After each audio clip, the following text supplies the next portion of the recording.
den hitza izan liteke batzuentzat. Beste garai batzuk iradoki ditzake. Baina Euskal Herriak ondo daki errepresioaren esanahia zein den. Kartzela, sasia, tortura, heriotza, gure hizkuntzaren zapalketa, eta azken finean herri antolatuaren kontrako ofentsiba odoltzua. Eta bai, gaur Iñaki eta German oroitzeko eguna da, baina ez dezagun ahaztu.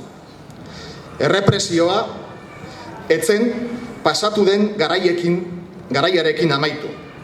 Estatuaren eta 78ko erregimenaren oinarri nagusienetakoa da eta. Gaur Iñaki eta German dira omentzen ditugunak, baina bihar zoritxarrez beste hainbat izan litezke.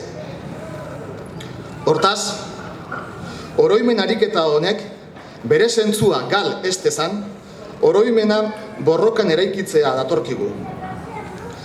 Askatasunaren aldeko bidea ez da oraindik eten. Guk behintzat ez dugu eten dadin utziko.